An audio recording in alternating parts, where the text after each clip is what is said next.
Welcome to the MS science academy. मैं हूं मीनू श्रीवास्तव और आज हम डिस्कस करेंगे स्ट्रक्चर ऑफ स्पर्म। अभी तक हमने देख लिया है कि स्पर्म जो मेल गैमेट्स है उसका फॉर्मेशन सेमिनिफेस ट्यूब्यूल्स के क्यूबॉइडल जर्मिनल एपिथेलियम में होता है। तो अब स्पर्म का बेसिक स्ट्रक्चर क्या होता है और इससे रिलेटेड क्या क्या क्वेश्चंस बन सकते हैं वो आज के लेक्चर में हम डिस्कस करेंगे। सबसे पहले स्पर्म एक मोटाइल ऑर्गन है, यानी कि इसके अंदर मूवमेंट होता है। क्योंकि फीमेल गैमेट जो एग सेल है या ओवा जिसका हम कहते हैं वो नॉन मोटाइल होता है, यानी कि उसके अंदर मूवमेंट नहीं होता है। तो उस तक अप्रोच करने के लिए जो मेल सेल है, मेल गैमेट सेल है, उसको मूवमेंट करना कंपलसरी हो जाता है। तो यहाँ पर जो स्पर्म है दैट इज मोटाइल ऑर्गन। यहाँ पर स्पर्म के जो स्ट्रक्चर है वो हम डिवाइड करते हैं head, middle and tail region के अंदर।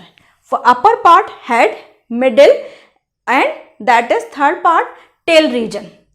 हेड पार्ट का जो अपर मोस्ट रीजन है जिसे हम कहते हैं एक्रोसोम। एक्रोसोम के अंदर स्पर्म लाइसिन एंजाइम होते हैं। कौन से? स्पर्म लाइसिन एंजाइम होते हैं। एक्रोसोम के अंदर स्पर्म लाइसिन एंजाइम क्या करेंगे? कोरोना जो मेम्ब्रेन है उसको डिग्रेड करने का काम करेंगे और स्पर्म का पेनिट्रेशन इजी बनाएंगे। इस स्पर्म लाइसिन के अंदर कौन कौन से एंजाइम इंक्लूड होते हैं? Hyaluronidase and corona penetrating enzyme. अब यहां पर कोरोना पेनिट्रेटिंग एंजाइम और हाई एल्यूरोनिडेज को मिला के स्पर्म लाइसिन एंजाइम कहते हैं। ये किसके अंदर प्रेजेंट है? एक्रोसोम जो कि हेड के अपर मोस्ट रीजन में प्रेजेंट है उसके अंदर प्रेजेंट होता है। हेड रीजन में एक और पार्ट है जो कि उसका मेन कंटेंट है, दैट इज न्यूक्लियस। न्यूक्लियस यहाँ पर जो क्रोमोसोम कैरी करता है वो होते हैं 23 क्रोमोसोम। कितने क्रोमोसोम? 23 क्रोमोसोम। अब 23 क्रोमोसोम क्यों? क्योंकि जो नेक्स्ट 23 है वो किसके अंदर प्रेजेंट है? ओवा के अंदर। तो 23 और 23 जब मिलेंगे तो 46 क्रोमोसोम्स हो जाएंगे, यानी कि 23 पेयर बन जाएंगे। अब यहाँ पर न्यूक्लियस बेसिकली न्यूक्लियस के अंदर हमने देखा है कि अगर एक सेल के न्यूक्लियस की हम बात करें तो उसके अंदर न्यूक्लियोलस, एसिडिक प्रोटीन्स, RNA होते हैं। लेकिन यहाँ पर स्पर्म को लाइट यानी हल्का बनाने के लिए न्यूक्लियस के अंदर क्रोमोसोम्स रहते हैं। इसके अलावा ये सारी चीज़ें हटा दी जाती हैं, यानी कोई न्यूक्लियोलस नहीं रहेगा, कोई आपका एसिडिक प्रोटीन नहीं रहेगा, कोई RNA नहीं रहेगा। मतलब फालतू की चीज़ें जो हैं अभी जो नहीं है इतने काम की उनको हटा दिया जाता है। तो यहाँ पर ऐसा कोई भी प्रोटीन नहीं होता है, बट एक बेसिक प्रोटीन न्यूक्लियस के अंदर होता है जिसे हम कहते हैं प्रोटामिन या प्रोटेमिन। ये मेन बेसिक एंजाइम है जो कि न्यूक्लियस के अंदर प्रेजेंट होता है, बेसिक प्रोटीन है।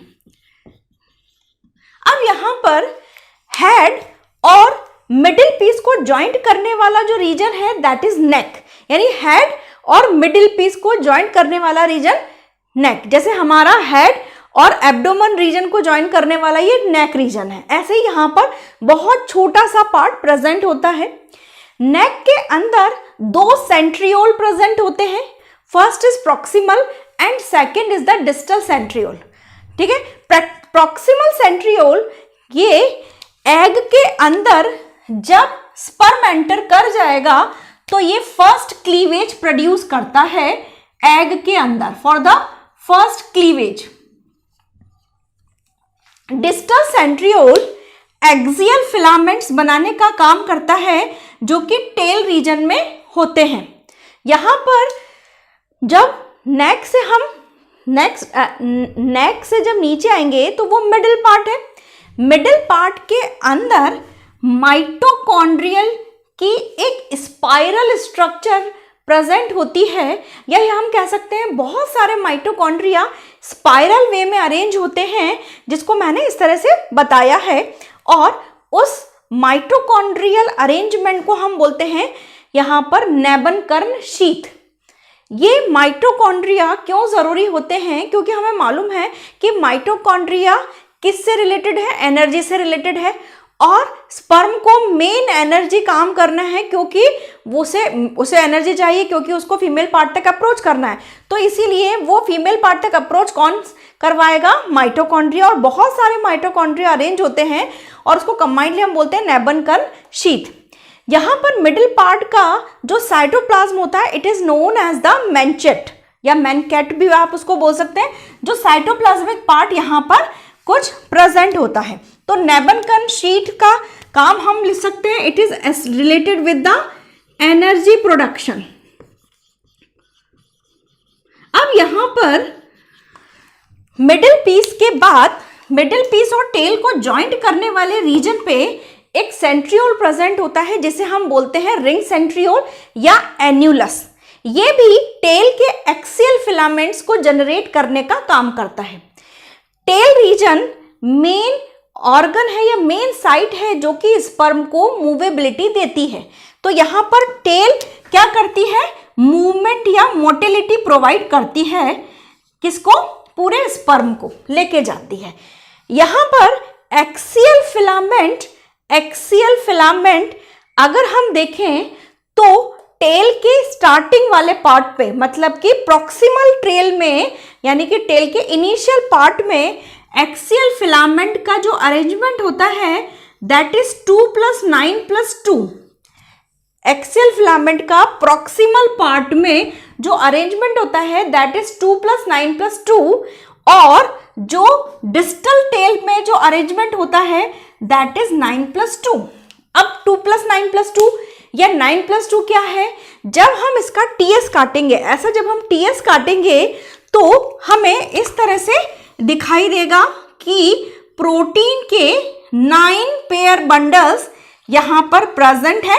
1 2 3 4 5 6 7 8 9, और बीच में एक पेयर यानी कि 2 बंडल्स और प्रेजेंट है।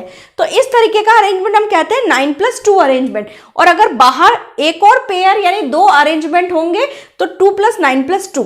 तो टेल में पूछा जाए तो आपका 9 + 2 होगा, लेकिन टेल के प्रॉक्सिमल पार्ट में यानी कि टेल के इनिशियल पार्ट में क्या रहता है?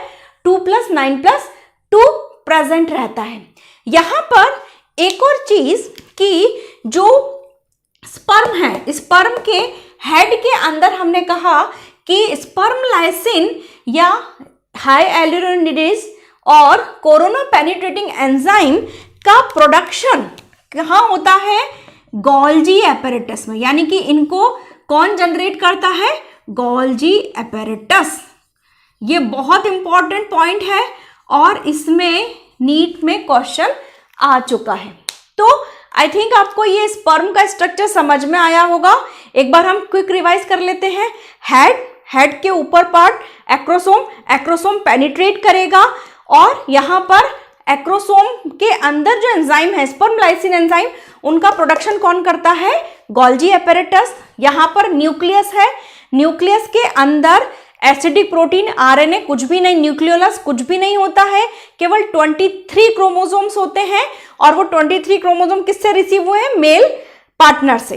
अब यहाँ पर जो बेसिक प्रोटीन प्रेजेंट होता है that's name is the protamine. Okay, अब यहाँ पर हेड और मिडिल पेट पार्ट के बीच में नेक रीजन जो कि ज्वाइंट करने का काम करता है, और इसके अंदर 2 सेंट्रियोल, प्रॉक्सिमल और डिस्टल सेंट्रियोल। प्रॉक्सिमल सेंट्रियोल जब स्पर्म एंटर कर जाएगा ओवा के अंदर, तो ओवा के अंदर फर्स्ट क्लीवेज प्रोडक्ट प्रोड्यूस करने का काम करता है, और डिस्टल सेंट्रियोल ये एक्सियल फिलामेंट टेल के अंदर जनरेट करने का काम करता है। मिडिल पीस मेन रिलेटेड होता है हमारे एनर्जी से, और मिडिल पीस के अंदर क्या है? माइटोकॉन्ड्रिया। आप एम से ध्यान रख लीजिए, एम फॉर मिडिल और एम फॉर माइटोकॉन्ड्रिया। तो मिडिल पीस के अंदर माइटोकॉन्ड्रिया है, और ये माइटोकॉन्ड्रिया स्पेसिफिक फॉर्म में अरेंज हैं और उसे स्पाइरल रिंग के फॉर्म में जो अरेंज है उसे अपन बोलते हैं निबंकन शीथ। यहाँ पर जो साइटोप्लाज्मिक फ्लूइड भरा हुआ है that is known as a manchette. अब यहाँ पर मिडिल पीस और टेल को जोड़ने वाले जगह पे एक रिंग सेंट्रियोल या एन्युलस भी प्रेजेंट होता है। यहाँ टेल के अंदर एक्सियल फिलामेंट्स हैं जो कि मोटिलिटी प्रोवाइड करते हैं। टेल का प्रॉक्सिमल पार्ट 2+9+2 अरेंजमेंट लिए रहता है, लेकिन टेल का लास्ट रीजन यानी डिस्टल पार्ट 9+2 अरेंजमेंट लिए हुए रहता है। आई होप आपको ये समझ में आया होगा। फिर भी अगर कोई डाउट है तो you can ask me in the comment section. और अगर आपको ये वाकई पसंद आया है तो please like share and subscribe.